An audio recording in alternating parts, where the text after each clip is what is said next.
natin. So basically nasa origin lang to kasi walang pair yung x and y. Alam ko gets na yun kasi ulit na tayo dun eh. Then meron tayong copy lang natin para maintindihan kung paano ginagawa. So yung LCM, kung ano yung denominators. So pagkuha ng LCM guys, makuha mo siya denominators. Then takpan mo lang yung parehas. So pag meron na itong parehas na 4, tatakpan mo lang yun. Then matitira yung 9. Then multiply mo siya sa 9x squared. So ibig sabihin magiging 9x squared na to. Pag nag-LCM ka, mawalan siya ng denominator. Then punta ka naman sa kabilang term. So meron kang 9, tsaka 9 dito. So magkakaroon ka na lang ng 4 times 9, tas y squared. So 4 times y squared is 4y squared. Yeah, ngayon kung natatap lang din sa siguro sa kabila, wala na, sabog na yan. Then yung y 9 times 4 is 36. So times 1, 36 pa rin. So dahil kinuha mo siya into general form, kailangan naka-equate sa 0. So basically, papasok mo lang yan. Then magiging negative. Ito na yung magiging ano na ito, general form. Gawin lang naman siya ginagawa. So another example. So let's say meron tayong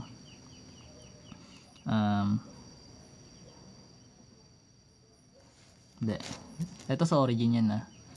Gawin natin ng ano, ng wala sa origin para hindi sayang yung space. So let's say meron tayong x plus 2 squared over dan ba 49 plus y minus 1 then squared over 16 equals 1. So basically guys, eto hirap na ito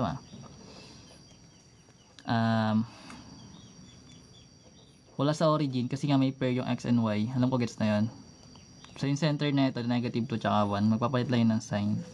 Pero ang ginagawin kasi natin dito is kukunin natin yung general form. So basically magkakaroon tayo ng x plus 2, copy lang natin muna, then y minus 1 squared over 16 equals 1. So same process, LCM lang. So copy mo lang yung 49 tsaka 16 both side.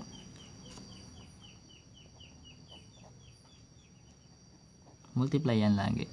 Then syempre takpan mo to, then yung matitira i-multiply mo dito. So ibig sabihin magkakaroon ka ng 16 times nung quantity x plus 2 squared. So magkakaroon ka ng 16 times ng x plus 2 then squared, then plus sa kabila ganun din. Takpan mo yung 16, may matitirang 49, then times mo doon sa y minus 1. So magkakaroon ka ng 49 then y minus 1 then squared. Then ito naman nasa right side, di-multiply mo yan. Ano ba yung 49 times 16? Masyadong mahirap multiply. So magkakaroon tayo ng 49 times 16. So 54, 5 magiging 14. So magiging 4, 24, magiging 6 na magkakaroon tayo ng 4, then 8, 7. So 784. So magiging 784 to. Then magkakaroon na tayo nito. Then ito kasi naka binomial. So you need to expand this one. So pag in-expand mo yan, magkakaroon ka ng x plus 2 times x plus 2. Pupoil method mo yan. So pag pinoil method mo to, ang kakalabasan yan is, copy lang muna natin yung 16. This is x squared plus 4x plus 4. Then plus yung 49 naman. Ito naman na y minus 1. Magdadalawa ka rin y minus 1. So FOIL method mo rin yan. So yung kakalabasan naman yan is y squared minus 2y plus 1. So ito, yung 784 mo, kasi kailangan naka-equate sa 0 eh. Pasok mo yun sa loob. So 784 na siya negative equals 0. So meron ka pang number sa labas. So kailangan mo siya i-distribute sa loob ng parenthesis. So sabihin yung 16 times x squared, that is 16x squared. Then yung 16 times 4, that is ilan? 64. So magiging plus 64x plus 64. Then plus 49 times y squared, that is 49y squared. Then yung 49 times negative 2, that is negative 49 times 2, that is 98. 98y plus 49 minus yung 784. So from here, you just need to combine all the constants. So mag-start tayo sa 16x squared followed by 49y squared.